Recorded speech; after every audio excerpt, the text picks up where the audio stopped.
Oh my God. I Hey, don't.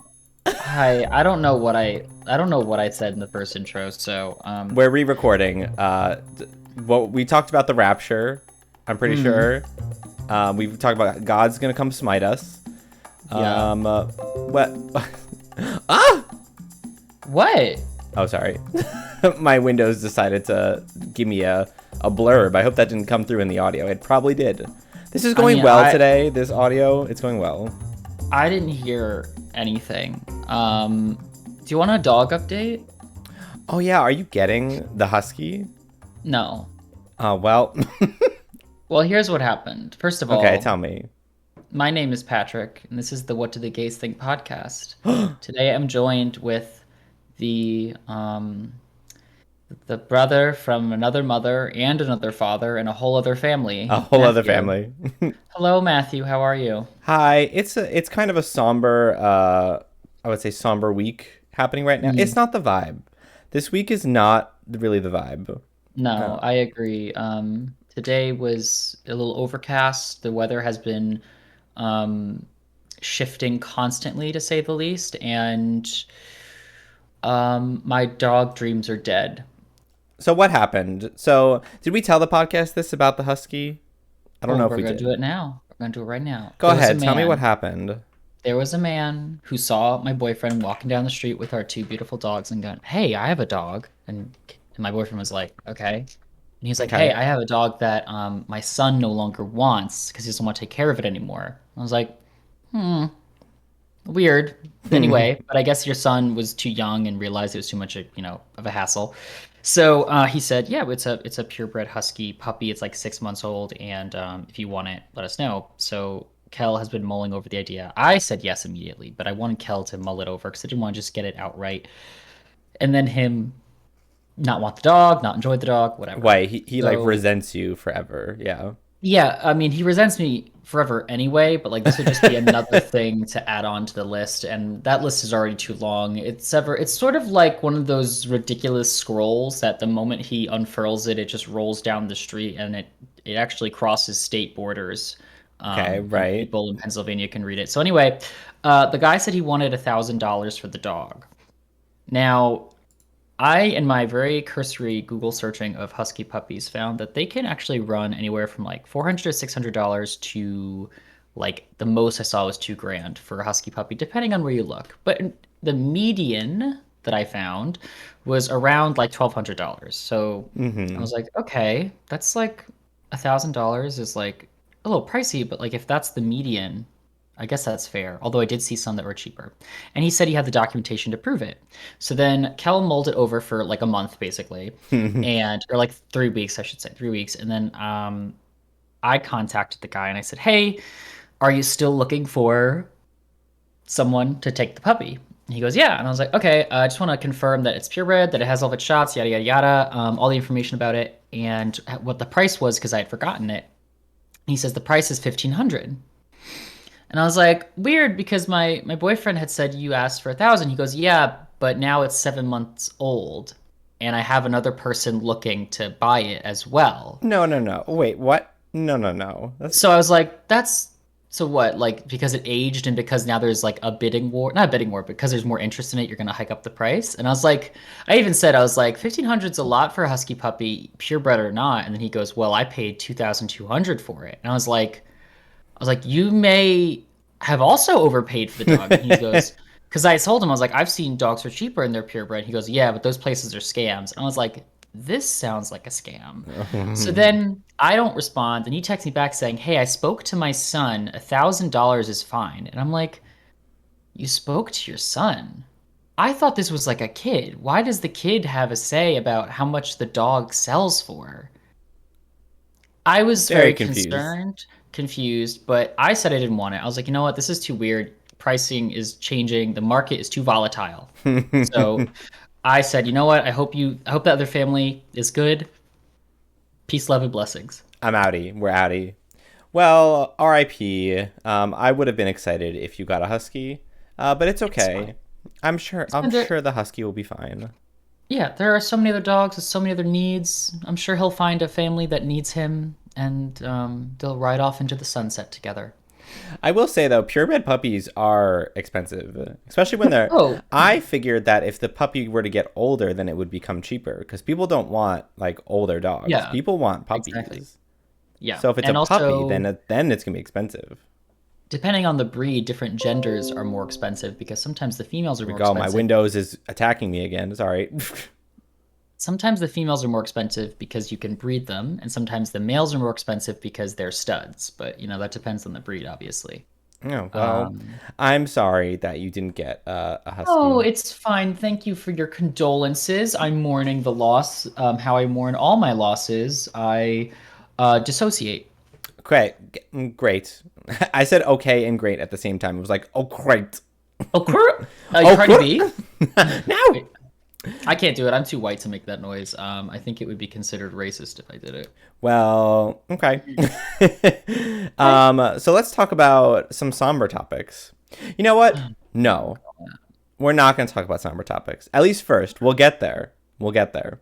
Um, Okay. uh, let's talk about Heartstopper because I Yeah. know we've both seen it. Something I wish my heart would actually do. Stop. Yeah. Will Yes, you be let's. my Heartstopper? Oh, I'll just take it out and step on it. Oh. Yeah, let's talk about it. For people who don't know, Heartstopper is the new Netflix queer, gay focused, bisexual, including. It's actually pretty representative. There's a lot of people in it who are both people of color and both people of different members of the LGBTQ plus IA2 community. I saw that recently. I saw that now the acronym is LGBTQIA2 plus, and I think the two stands for two spirited. Yeah, two spirited. Which I'm Um, gonna be honest, I forgot what that means. it's a Native It's American indigenous thing. I believe it's literally verbatim, like the person holds two spirits within them, and I think they express different differences in their gender expression. I think is different, but it's strictly based on that culture. It's not just a non. It's I guess it's a form of non-binaryism. Doesn't matter. I don't know. Google it. And anyway, yeah, let me know what are your thoughts on it? What are your feelings? Here are my feelings. Okay. I thought it was very, very cute. Mm. I would probably watch it again. Will I watch it again? Maybe. Who knows? I might. Mm. Look, I Okay. am like starving for any queer media. And you Literally just anything. ate. I know. I just ate and I'm starving again. Yeah, went right through you. My problem is that as soon as I watch or read or do anything like this, I'm like, I need more. I Yeah. need more representation. I need to watch another gay show. I need to read another gay book somehow. Um, and then it's like, it never hits as well. Like, because I'll go out of my way to like Oh my go God. to another piece of queer media that's perhaps not popular or something, and it doesn't hit as well. But there is another show right now that is apparently very queer focused, and that's Our Flag Means Death. And I would like Yes. to start watching that too, and I hope it hits just as much as Heartstopper hit for me because it was very cute.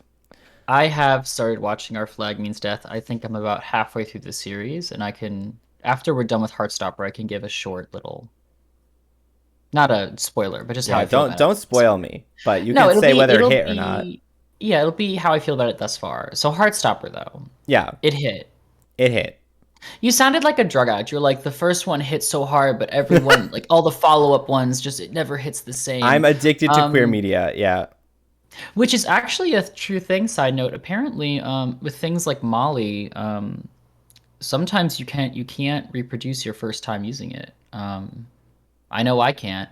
So Heartstopper is a series about an out teenage high school student, and it is about him kind of developing a crush for a presumed straight boy and their developing relationship and also his cohort of friends and their sort of side stories and relationships. Yeah. Um, it's a short series. The episodes are, I think, half hour, 20 something minutes long. I think there's only like 8 episodes, maybe. Yeah. Olivia Colman is in it, which I was shocked. Who's that?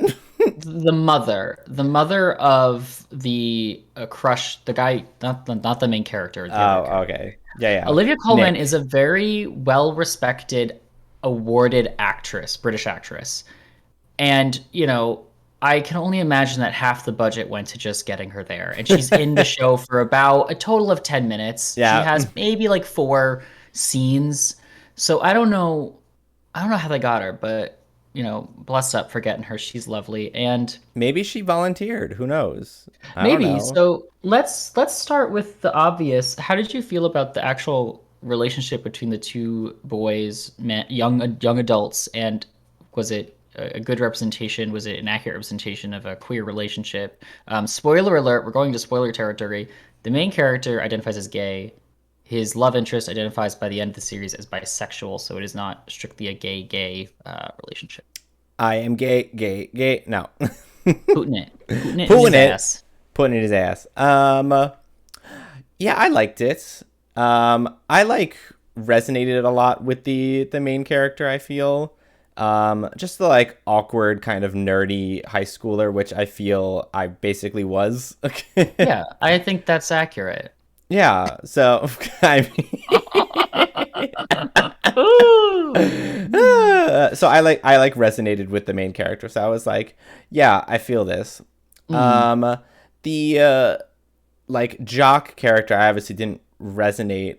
I feel as much with, um, but I feel like those types of people exist, like the jock people who are mostly in the closet because if they can't really come out as gay because they're in sports and like their cohorts are all homophobic or etc. I mean, this doesn't happen all the time, but I'm just saying I feel like it is a common thing, yeah. that is probably happening. So I feel like it's an accurate thing. It's an accurate scenario which could definitely happen. Mm, And then the whole keeping it secret thing, that could mm, definitely happen. mm. Um, and then there was one part where the bisexual guy says yes to a date with a girl, because everyone else was like pressuring him to do so. And I was like, and then I had to like compose myself and I Mary, was like, here we are. But he came out of it. He came out of it. Mary, Mother of God. Yes, yes. I had to keep reminding myself that this is a teenage show, and that teenagers make mistakes. Yeah. People make mistakes, but especially young people in the throes of puberty, in the throes of discovering their sexuality, are bound to make mistakes. So I had to keep kind of checking in, going, it's a kids show. They're young. It's not perfect. It's not meant to be. So Listen, they got to cause drama somehow. It can't be perfect. exactly. And I think, however, I think the show does paint the overall relationship in a very positive light. It's a very happy show. It's very cutesy. It's about two people falling. It's a show about falling in love. It's not the bisexual character has the story of coming out, um, and the main character has the struggles of certain homophobia in the community, or really just against two different people that he knows. Yeah. But the story is really about them falling in love with each other. So all in all, it's a very happy story, and the actors who play the two main characters, I don't know their sexualities. I don't care their sexualities. They played queer characters very well. Although I would love it if they were queer, but Would love it. both of them have said that it's important to have queer content that is happy overall. That is not always about that doesn't just focus primarily on the struggles or the sort of depressing topics. We need a whole swath, different variety of queer content. Yeah, a lot of it made me really happy. Like the whole scene where they were in the snow and Mm, Charlie was, making snow angels on the floor. And I was like, this is lovely. They're having such a lovely time. yeah. It wasn't all about, the bullying and the homophobia, which, they did talk about that because it's a real thing, which is fine. Yeah. So let's Um, get into it. The oh, go bullying, ahead. homophobia. Did you think it was accurate? Have you experienced anything like what they depicted? I was not out in high school. So I personally did not experience like direct homophobia. I've been called the F slur though, multiple times throughout It's middle school and high school. But by again, I me. wasn't like not by you. I wasn't like out in middle school, high school, so like that didn't register to me as like homophobia at the time. Well, yeah. Um, but yeah, I wasn't out at the time, so I didn't really experience it that much. But you were out in high school. Did you experience this type of thing? No. I think I've told you. There's only one person who in high school had any sort of negative effect or negative outcome to me coming out. Um, should I say his name? No, No. he's never gonna. Assad. Oh, here So we we went go. to a school named Assad. Assad Asif. That's his full legal name. Oh, And listen, I'm not I'm not telling any of like our fans to go find him, but like this really happened. He the next day after I came out on like Facebook and everyone found out, he just no longer spoke to me. And right, I do believe it was a mixture of religion and culture, which you know what? If that's the way he was raised, if that's what he believes in, if that's his jive, it was a good thing he didn't speak to me because we shouldn't associate. right. So, but I've been called faggot. But By me. that was by you, by Jackie. I mean, no, I've been called faggot, but I feel like a lot of times I don't think either of us are really fazed by the word, even when it's used as a pejorative, as a slur. Neither of us are really fazed by it, but yeah, I didn't find our high school was pretty nice. There were people getting made fun of for other things, obviously. I Well, feel like the homophobia thing wasn't as bad. well, here's the thing. Before you came out, at first as bisexual, but before you came out, Hmm. um, there were, the occasional offhanded homophobic comments from people Yeah. that we associated with. Yes. I can think of one person off the top of my head, but I will not say that person's name. And I know who you're talking about. But after you came out, that went away super quickly. Yeah. And I think just being friends with and being exposed to someone who in the queer community was enough to be like, oh shit, like I shouldn't be Yeah. making these comments. Yeah, I mean, it's I think young people in particular, high school students or younger, use slurs, not just the F slur, but also racial slurs as well. Hmm.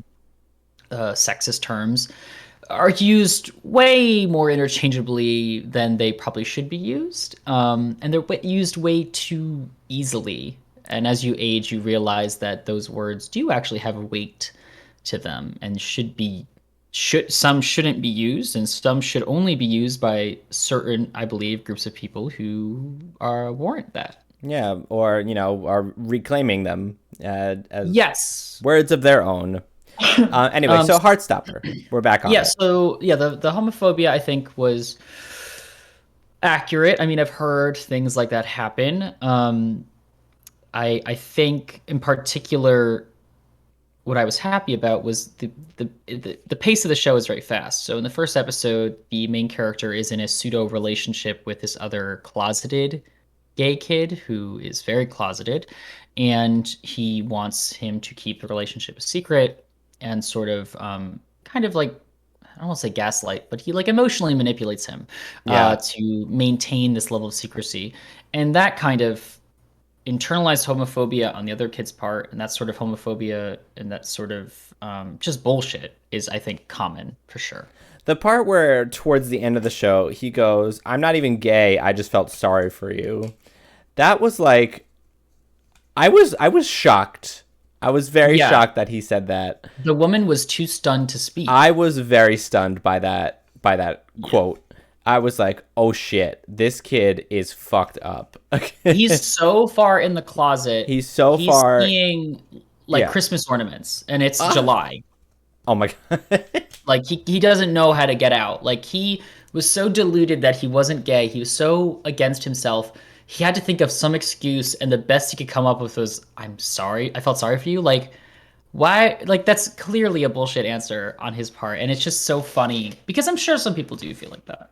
The woman was too stunned to speak, literally. Yeah. And then later, during like their big event, he was like, "Are you stalking me or something?" When he was just like walking by, and I Oh was my like, God. this kid's gotta get the heck out of here. Like, He did stand the main character did stand up to him at the end and he said like, you know, you don't get to decide anything for me how I choose to be I live my life, and you're a terrible person. Fuck you, basically, without actually saying fuck you. Uh, but let's move on from the homophobia. So, the side characters were nice. I felt like we had a trans woman of color. Yes, Um, yes. we also had, I mean, the other two male characters. One of them presumably queer. The other one just liked to hang out. I think he didn't really have any plot to him, no depth, but he was cool. He was an ally at least. I think so. I'm assuming you're talking about. I completely forgot his name. Yeah, the Yeah, one he that was. doesn't, not the guy who just likes the vibe, like that, the guy that was just there. Oh, the Um, guy. Yeah, the guy that likes the vibe. I don't know what he is, but I think he's just an ally. Who cares? But the other one, the tall kid. yes, the tall kid. I'm pretty sure in the very beginning they say like he says, "Oh, I'm your token straight friend." So I'm assuming he was straight just by that comment, but who knows? Like, Yeah, but as the series progresses, you realize he has feelings for the trans woman, and while that is a straight heterosexual like relationship, I can't say this for certain because I'm not in a relationship with someone who's trans and I'm already gay, so I'm already queer. But I do feel that like if a cisgendered heterosexual man is in a relationship with a trans woman, it's a queer relationship in some way. hmm It's a straight heterosexual, like by standards of practice, sure, but I feel like it is a queer relationship, and he hmm is queer. But then again, who knows? I'm not that guy. That's just my opinion. But how did you feel about the side characters, in particular, trans woman of color and her potential love interest? I loved what's her face. What was her name? I don't know anyone's name, Yeah, Susan. I'm I really forgetting. I'm don't. forgetting all their names already. She became Yeah. friends when she moved to the girls' school. She became friends with the lesbian couple, and I loved them as well. Oh, those they're lit. They're lit. Yeah, and I just love their whole dynamic. Like I did love that it didn't completely focus on, um, Charlie and Nick. They're the only two Yeah. names I remembered apparently, Yeah. because they're the main characters. I did like that it focused on some of the side characters well, except for the guy who liked to vibe. Uh, You know what? Maybe if they make a season two, hopefully he gets a whole arc. That'd be lovely. I think they said, or I saw on Twitter, someone said that they're making a season two, but it won't come out until 2023. That's next year. Oh yeah, okay, that's fine. That's fine. So how would you compare this show to some other queer media shows that we've seen of a similar caliber, like let's say Love Victor? Because Love Victor was a Um, thing that has a similar vibe, but focused yeah. more on the main characters coming out as opposed to the main character already being out, right? Yes. Yes. I think that both have strengths and weaknesses. I think that Love Victor's weaknesses are more apparent because it is a slightly longer series. It has two seasons and the episode count is higher. Um, But I see in both series these characters making sort of stupid decisions, and I have to remind myself that they're children. But then I also have to be like, well, is this bad decision making because they're children, or bad decision making because of the writing of the show? So I don't know exactly how I feel about it, but I do think that both are good. We love queer content, but I think if I had to rewatch one, I might actually rewatch Heartstopper as opposed to Love Victor. I feel like Love Victor falls into a few more tropes than I'd like it to, Mm-hmm. whereas Heartstopper actually does a pretty decent job avoiding some tropes or sort of brushing past them very quickly and moving on because, it recognizes these things happen, but we don't have to focus on them. Yeah, I will say I agree with you. I'd probably watch Heartstopper over Love Victor again. Yeah. I think some of the strength in Heartstopper is that it did come from a novel, which was probably I don't know. I feel like adaptations of novels into things like television shows end up doing a little bit better. I feel in terms of like the writing and how the story progresses. Game of Um, Thrones, huh? uh, well, for the first, for the first four seasons or so, right? When it Right, was actually right. based on the book content. Yes, yes, yes. Um, but yeah, so Love Victor, I felt the pacing was a little bit different. It wasn't as, it wasn't paced as well as Heartstopper was. Because Heartstopper, I felt like literally every episode you were watching a chapter of a book, which is I'm pretty sure how they laid it out. Yes, yeah, it was. It had each episode had a nice arc to it, beginning, middle, end, transition next. It was good. Yeah, it was very well paced. And Love Victor also, when I watched Love Victor, I felt more anxious, if that makes sense. Um, Yes, I could see that. I just think like either it was the scenarios that the characters were put into. I think we talked about this. Like it was a little bit awkward while watching it. Just there was a lot of tension, and you know the fact that the story revolved around coming out, like it built up a little bit more anxiety in me than Heartstopper did, where the character was already out. Yeah, I think Love Victor did try to go on to some more deeper themes, maybe, or not darker storylines, but more like adult topics, maybe, or just a more harsh look at the whole coming out process and life as a queer person. Whereas Heartstopper was very cutesy, very lovely, very sweet. But you know what? Sometimes you need that. Yeah, I mean, in Love Victor, the one love interest, what's his name, Benji, like struggled with, I believe, alcoholism. Yeah. So yeah, there were some definitely darker tones in Love Victor, and Heartstopper was just very happy, very upbeat for most of it. For So most of it, yeah. I think and you know what? Love Victor is apparently getting a season 3. And honestly, I know we've talked about this before. The whole like Raheem, I think Raheem, is that the other kid's name? yeah, Raheem and Raheem or Benji. Benji. I think I said I wanted him to get with Raheem last time.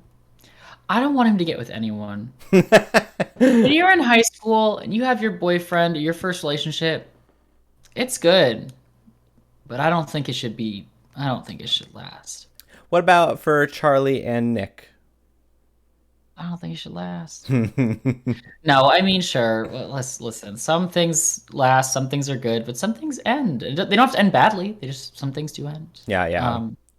I'm I pessimist. also think that I said I would have rather he went with Raheem in Love Victor. Yeah, Mostly because I thought Benji was an asshole in season two. yeah. I mean, the Victor definitely did some stupid shit Oh yeah, too, yeah, yeah. but Benji did some other stupid shit, and I was like, you both aren't good for each other, so why are you together? Like shit. Like Also, shit. Raheem's hotter. Ooh. Oh, Um. Anything else you want to add to Heartstopper? I was gonna ask you on a scale of 1 to 10 for Yeah. Heartstopper, how would you rate it? I would rate it a 7 beats per minute of my heart. How Wow. about you? I think I'd give it like an 8.5. Thought it was really Ooh, good. okay. Uh, So some arrhythmia. yeah, and I mean, I know that I said last time that we spoke that I really wanted some more adult queer content, not porn. I like featuring adults. Porn does. Oh my God. I want me my Netflix show about adult queers. That's I mean we did get that in what's that show, the animated one? I forget. But Q Force? Q Force, yeah. Oh, and I didn't hear anything about it yet, but like since Netflix is cutting its animation budget, I think it's not gonna. I know, but Queer Force was also really good though. I really wish that Queer was Force? Q Force. So, you know it stands for Queer Force. Yeah, I do. You know what? People kind of shit on it at first, and then like because the trailers, and I was like, don't shit on it yet. And then it came out, and I think a lot of people did like it, but I think it still didn't receive a good viewership. But it was funny. It Like it was. It was was good. good. It's queer content written by queer comedians and funny people, and I'm like, that's what I want. And it was funny. Like the trailers made it seem over the top, Oh, but it was. speaking of older queer content, have you seen the trailer for Fire Island? No. Oh wait. I haven't seen the trailer, but I've seen like people talking about it on Twitter. Yes, I'm so excited. I'm so excited for that movie. Joel Kim Booster, Bowen Yang, Matt Rogers, Yes, yes. uh, Tomas, something, uh, other people in the film as well. Conrad Ricamora. It's based on Pride and Prejudice. It's gay Pride and Prejudice on Fire Island, and they're all adult men, and I'm here for it.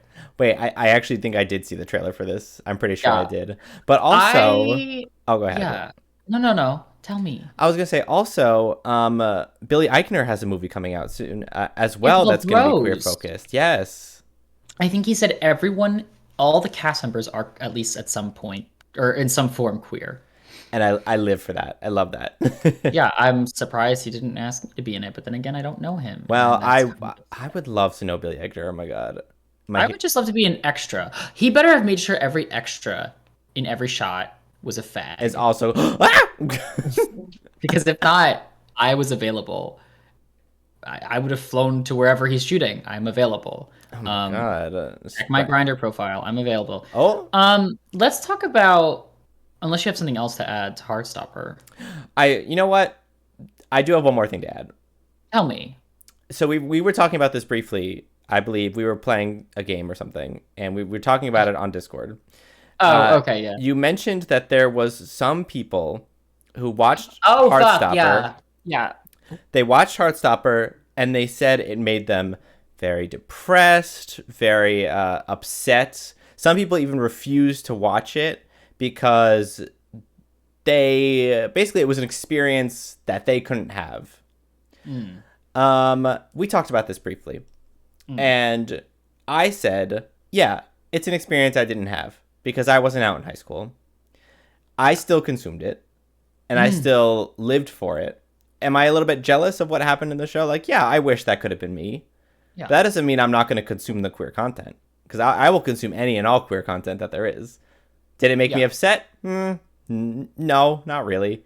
Yeah. What about you?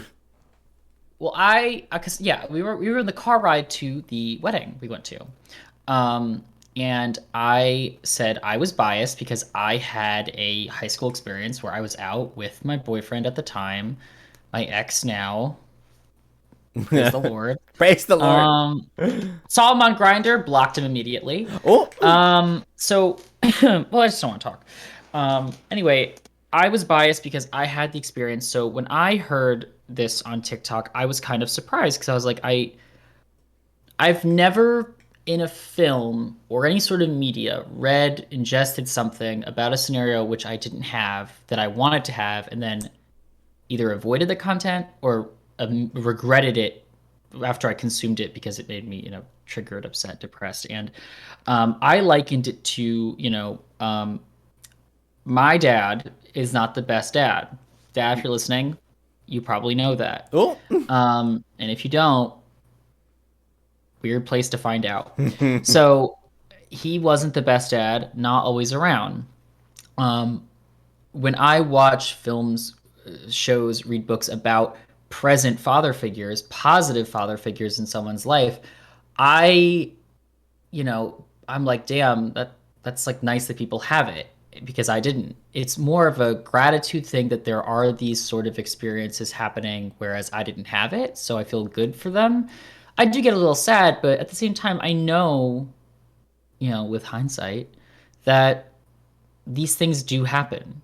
Worse Mhm. things happen, better things happen. And I want to support and make sure more queer content is made. So when queer content comes out, I got to consume it.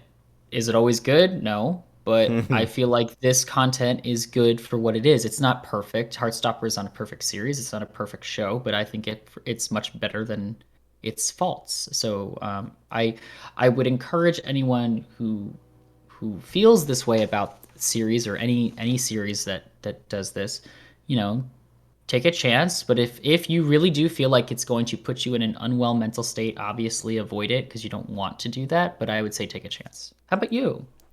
Listen, like I get the sentiment, or I get why people feel this way. To avoid it altogether, that part is a little like baffling to me. But Mm, like, if this is actually triggering for you, then fine. Yeah, obviously don't watch it.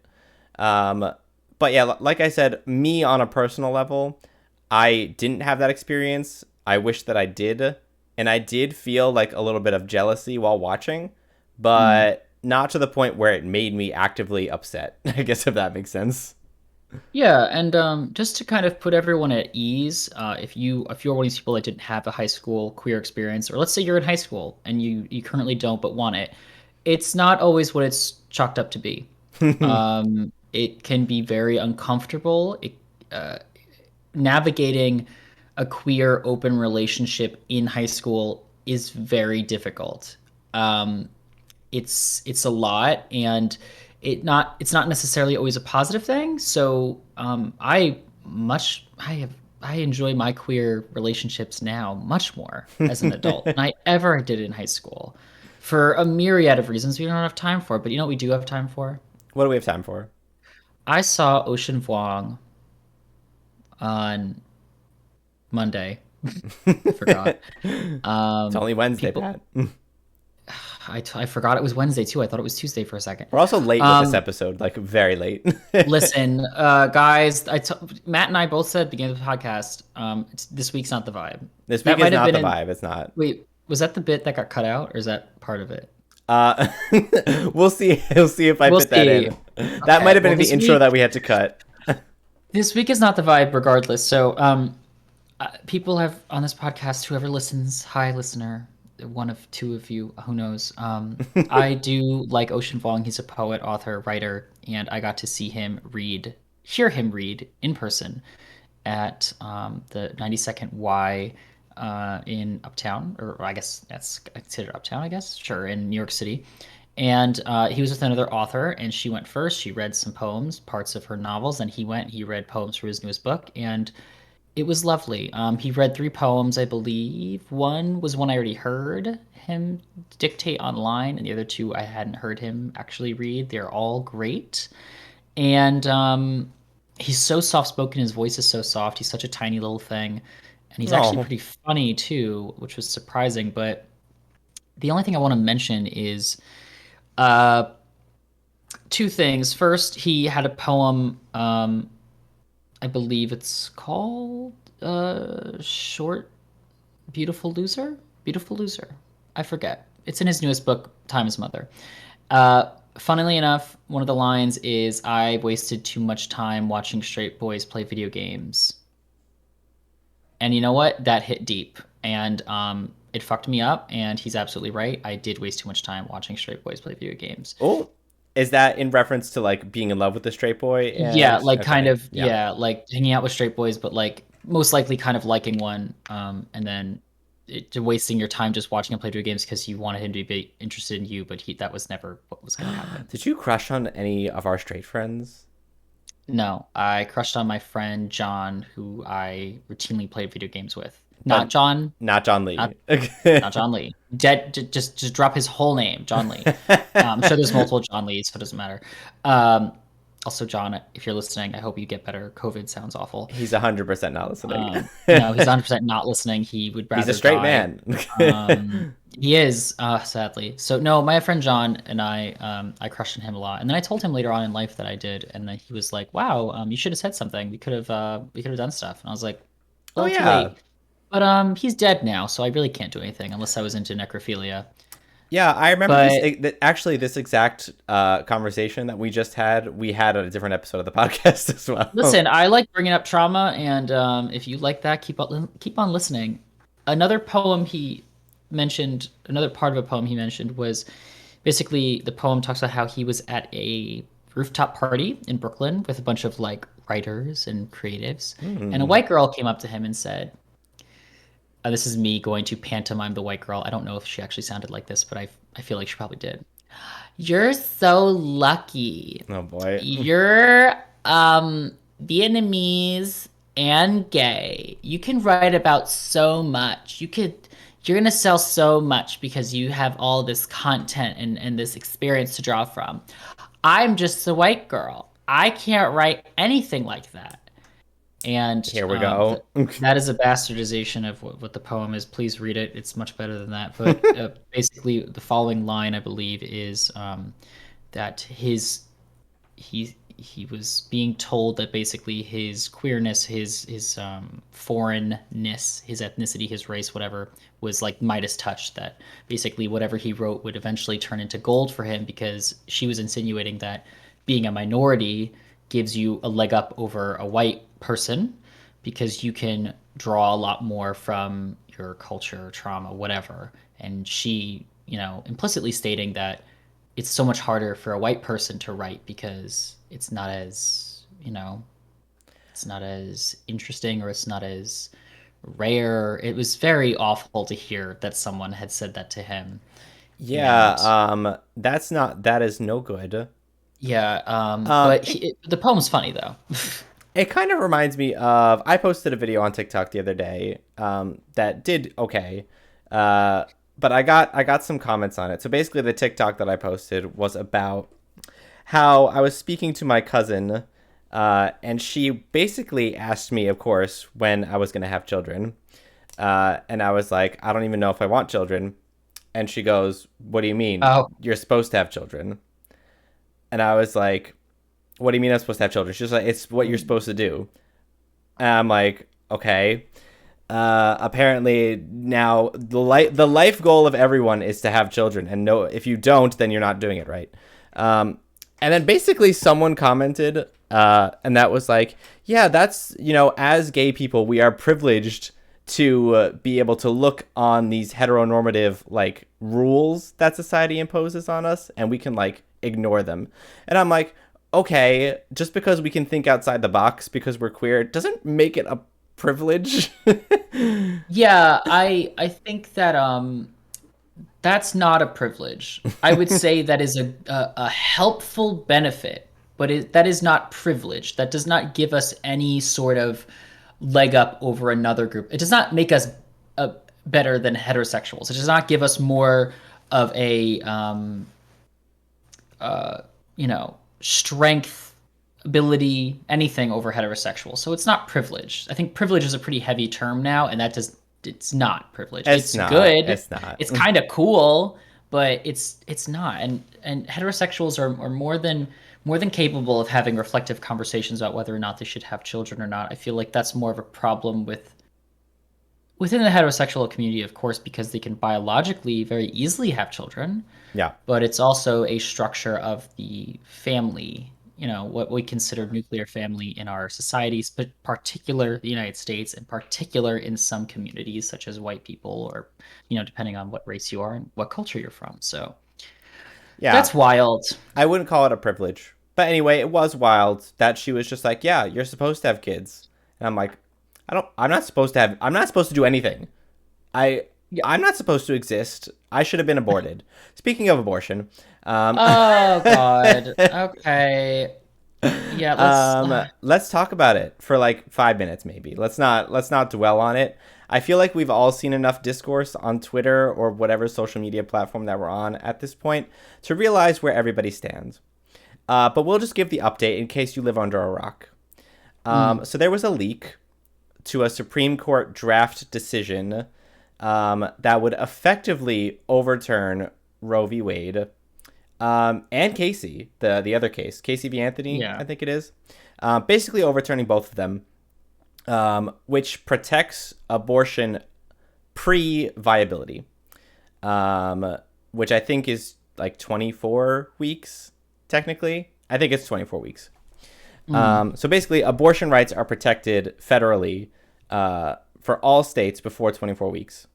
yes. Obviously, we've been seeing a lot of abortion laws that have been coming out of states like Texas, which the Uh, Supreme Court has not shot down because they're like, this doesn't technically infiltrate Roe v. Wade because of the way that they set it up with a $10,000 bounty, basically encouraging people to sue if they know somebody got an abortion, which is completely a completely separate topic.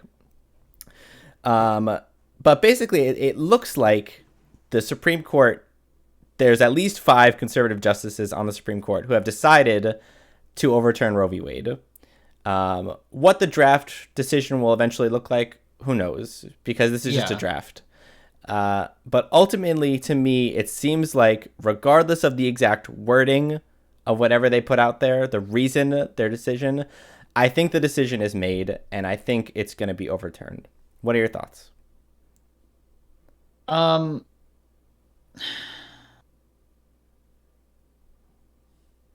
Um, okay.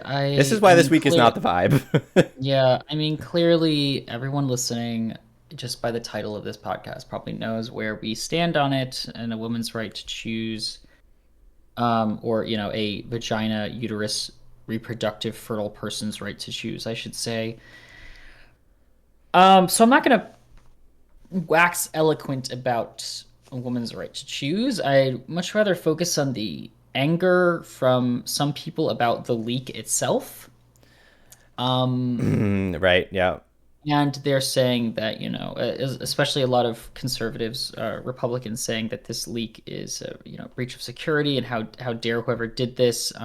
They clearly did it because they wanted to incite a response. And I said, well, yeah, that's the point. And the response would have been the same regardless. And I think there is something to be said about it being an early draft because we don't know how it will look at the end. But looking at it, I mean, it's clear that it's not up for debate for these people, these justices. It's clear that they don't want this to stick around. So I think people, Republicans or conservatives, need to get over the idea of the leak of being a bad thing because now it's out in the open, and we were going to learn about it anyway. We're just learning about it early. Um, so A, get the fuck over it. And B, the thing I'm really mad about, I'm very angry about the abortion thing, clearly. But the thing I'm very upset about, very frustrated, is now there are all of these Democrats saying, or Democratic people, not just politicians, saying, all right, well, now in the midterms and in the next president, like all these elections coming up, everyone has to vote again. Like, we got to make sure we vote in as many blue people as possible, and if we do, we can stop this. Or we can put real legislation in on a federal level that codifies. People have been saying that so much, codifying Roe v. Wade into law, as opposed to it just being a Supreme Court decision. And I'm saying to myself, we already did. We already did give the Democrats the House, the Senate, and the presidency. And no one decided to do anything about it. Yeah. And we knew that Kavanaugh and Barrett, even though they said that they wouldn't want to overturn it, that they were going to, because that's what they were bred to do as Republican conservative judges. That's what they do. I'm shocked that anyone is shocked by it, and I'm more so annoyed that we now have these posts going around again saying, "All right, everyone, time to vote again." It's every election you should vote, but it's just disheartening that when we do get out the vote and we do get our team in power at all three sections of government, you still can't do anything about it. Yeah, and it's because I'm not going to blame anybody. I'm not going to blame anybody, except for Trump. Actually, I'm going to blame him because this is actually his fault. I do blame Trump, and I will blame Manchin and Cinema. Not because they were given legislation on the Senate floor about Roe v. Wade, because they weren't. But I don't like them, so any chance I can blame them, I'm going to blame them. Oh well, yeah, because they could codify Roe v. Wade right now, but they would have to abolish the filibuster, which Manchin and Sinema won't do. Yeah. And you know what? I also blame Mitch McConnell because Mitch McConnell Oh, is well. literally probably the most directly responsible for this. Because when the Supreme Court seat that came up, I think in 2015, or it came up in 2016 before Trump's election. Mitch McConnell wouldn't let Obama's nominee come up for grabs. Waited until after the election so that Trump could fill the seat. So that was really Obama's seat to fill. Yes. So Mitch McConnell stole that. Then obviously the whole Kavanaugh hearings. Kavanaugh said, this is the law of the land. Like, I'm not going to change it. Obviously, he lied. And then Amy Coney Barrett's nomination was even closer to the 2020 election than the previous one from 2016. They pushed her nomination through regardless. And so basically, Mitch McConnell stole, I would say, 2 seats. And then the third one was iffy because Kavanaugh should not have gone through that nomination. Yes. Mitch McConnell also nuked the filibuster to confirm them. Like, I mean, it, as we said, this week is not the vibe, It's not the and vibe. It's it's not. it's just because the verbiage, the wording they use in this leaked document basically says something to the effect that it does not have deep roots in history. And that's one of the explanations for why they don't consider it valid anymore, I guess. I'm not a judge, I'm not a politician or a lawmaker or whatever, but people are saying now that that sort of wording leaves it open to any other sort of Supreme Court decisions that in recent history could be overturned. Things like, gay marriage, things like, uh, things like certain protections for women or people of color. It's just wild. It's just tomfoolery. It's just Deeply, not good. deeply rooted in history is a very interesting phrasing because 50 years Roe v. Wade has been around. Yeah. That to me is deeply rooted in history. 50 years is a long time. Yeah. You know what else is deeply rooted in history? Slavery. Are they going to bring that back? Like, are They're they gonna bring going it to, back. yeah, like what, like Segregation. women can't vote again? Like, what are we, like, where does it end? I mean, where does it end? What's the stopping point? And, That's the thing uh, is it probably doesn't. Um, whatever that I'm very nervous about the whole abortion issue, but I'm also nervous about now the gay marriage issue, and any other protections that minority populations have because of this mhm. decision. So like, Yeah, everything's up for grabs, I feel like. Now this obviously is a leak, so we don't know what the official thing is going to be, but it's looking fairly certain that it will not go well. Thankfully, there are several states that have come out. New Jersey is one of them that says no matter the decision, you can always count on this state to provide you with safe, accessible, uterus owning healthcare, fallopian tube, ovary bearing healthcare, things like, you know, abortions and things like that. So I feel it's good to live in a state that is on the up and up. yeah. And Phil, that was this year. Phil Murphy signed that into law. I'm pretty sure. The Mm. Women's Health.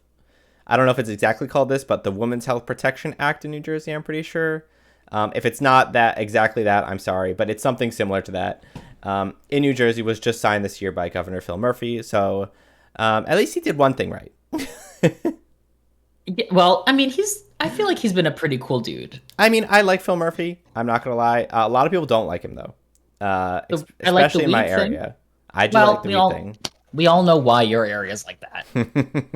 We know, we know. One more thing I want to talk about before we sign off because we are at 50 minutes, but I'm gonna Yeah, keep tell talking. me. Tell me. Overwatch 2 beta is out. Yeah, it is. We've both played it. We both played J- it. Um, What's the vibe? How do we feel about it? I mean, it is just PvP, so I feel like the main selling point for me for Watch 2 is the PvE, the environment, the story mode. So didn't see Yeah, any of that. Don't know what that looks like. I'm Um, excited for that. I'm ready for it. I mean, visually it looks very similar. Clearly, it's not a graphics overhaul. Some certain heroes were tweaked. Some were just left to rot and collect dust.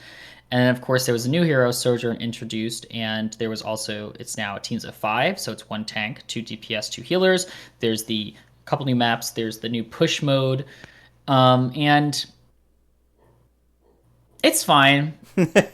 It's faster. I find that it's faster, which I like. I find that games go faster. We didn't play like a competitive match, so it didn't go for as long as some do. But um, it seems like there was a lot less holding involved. There's a lot less like struggling to get that last percentage of a point. Hmm. It's definitely faster. I like Arissa's new tank reorganization. She feels a lot more stronger. I love Sojourn, but excuse me, it's late. My God. If you're a support, I mean, uh, you better come pre-lubed because Ah! you're getting fucked every match. I mean, I don't find I usually like playing support. I found that support was a little more annoying. Yeah. With one less tank, there's a lot less to protect you, especially if you don't have a barrier. So I don't know. I feel like there should be a lot more tweaks to certain characters to kind of make up for certain changes they made. I think a good change would be to give more characters some sort of healing ability, Hmm. just a minor healing ability, sort of like Soldier's little canister. So if more DPS had a slight healing ability and more of the support had a slightly more offensive ability, it would kind of balance out nicely. But they would not be as strong as DPS, and the DPS healing would not be as strong as the support. So you'd still obviously need them, but it allows for more versatility. So if a support is caught out, they aren't immediately fucked. Yeah. I will say, just from the bit of gameplay that we played, to me, the overall feel of the game, it still feels like Overwatch, right? Oh Like yeah, I yeah, can clearly tell that we're still playing Overwatch. Um, I think it's a little bit more chaotic, if that makes sense. Maybe with one less tank, there's just so many more squishies running all around, all over the place, shooting at you, and there's no barrier to protect you, so it feels a little bit more hectic. yeah. But maybe that's also because it's completely new and people don't know how to play properly yet. Like, what's the best way to play with this new setup, right? Two DPS, two healers, one tank. What's the best way to go about this? Maybe nobody really knows yet, so maybe they're still trying to figure it out. It just felt a little bit chaotic. Yes. Yeah.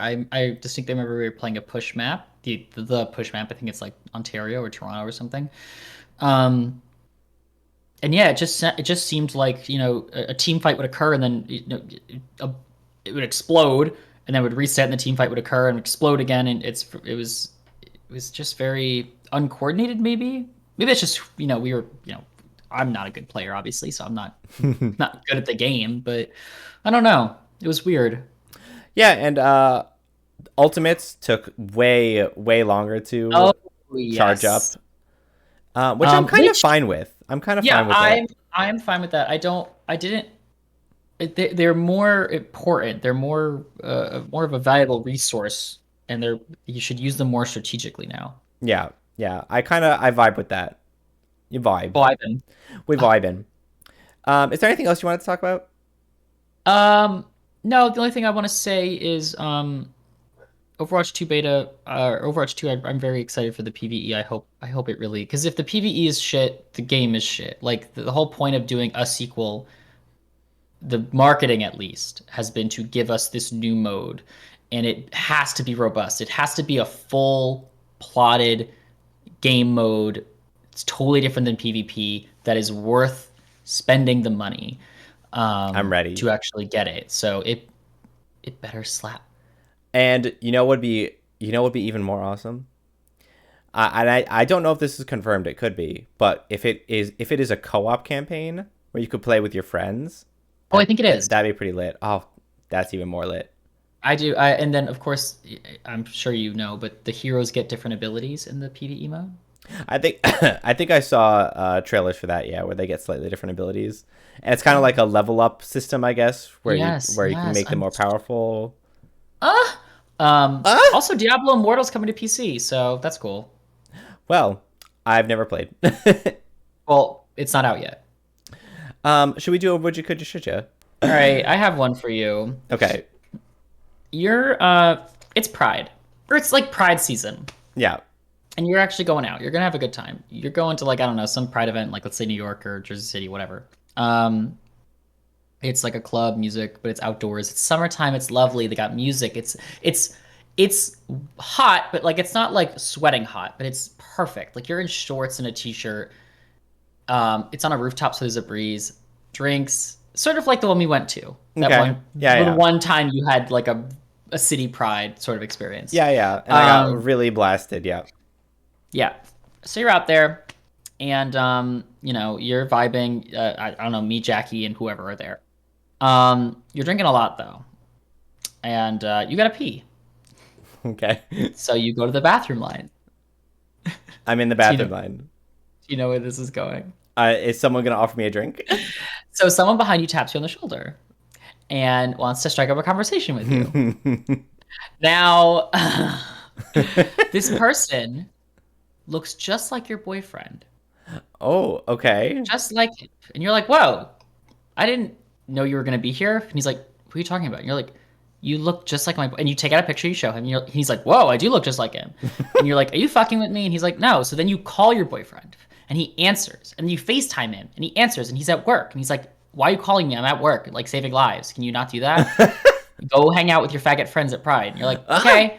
Like, pseudo doppelganger boyfriend is in front of you though. And he goes, wow, I can't believe, what if we're like twins? Or what if like this is some weird like parallel universe where I slipped in? It's like the Mandela effect, whatever. Mm-hmm. And he's like, well, you know, since I look like Oh your my boyfriend, god. I can be your boyfriend. No, no, I would not. Do you take him into that bathroom and do you show him every nook and cranny of your body? No, no, no, no. It's not actually my boyfriend at that point, and I am in a strictly monogamous Okay, relationship. okay. Let's say this though. Let's say you were not polygam. Well, let's Polygamous. whatever. Let's say you were, you and your boyfriend had an agreement. If you ever see a doppelganger, you can fuck the doppelganger if you want. Ah! Would you ever fuck a doppelganger of your boyfriend? It's not your boyfriend, but it looks just like him. Would you do it, or would it be kind of just too weird? Because you'd be like, I know you're not my boyfriend. I know you look like him, but you're not him. Like if I'm gonna fuck him, I might as well fuck him. Yeah, exactly. Like I don't need to fuck a doppelganger of my boyfriend because I already fucked my boyfriend. So then it's nothing new's happening to me. Yeah, yeah. It's like, oh, the dick is the same, the gape is the same. Like it's not any different. Yeah, Like, you it's know not the what? same. If I'm gonna fuck someone, it's gonna be someone else. You It's gonna be know, someone with a huge dong. But you know get what? I a. probably would. Ah! You would? If my boyfriend had a doppelganger, I'd fuck him. I just want to see what the other, because everyone has different experiences. So he might not do the same things. He might be into different things. It's always good to get a good perspective. It's almost like a what if scenario. These are all what if scenarios, but like this is a Yeah. good what if scenario. Like, oh, what if my boyfriend actually did this in bed instead of that? And I'd be like, oh, and I'd be like, well, I never have to ask that question again because I basically found out. I still need to watch What If. I watched Moon Knight. How is it? And it's not the worst series. It's not the best. It's good, but I've noticed I've come to the conclusion that none of these Marvel series have justified being a series instead of a movie, Okay. except for Valid. WandaVision, just because it's an episodic show. But that is based on the form it is taking. That is not based on the plot or anything. That's because it is performed as a show. Right. It was literally episodic. Yeah, within the Yeah, show. none of these shows, none of them have justified being a show instead of a film. I think all of these could have been made to a film and they would have been much better. Even Like, Loki. yes, even Right. Loki. Work. Although I do love Loki, it's my favorite show.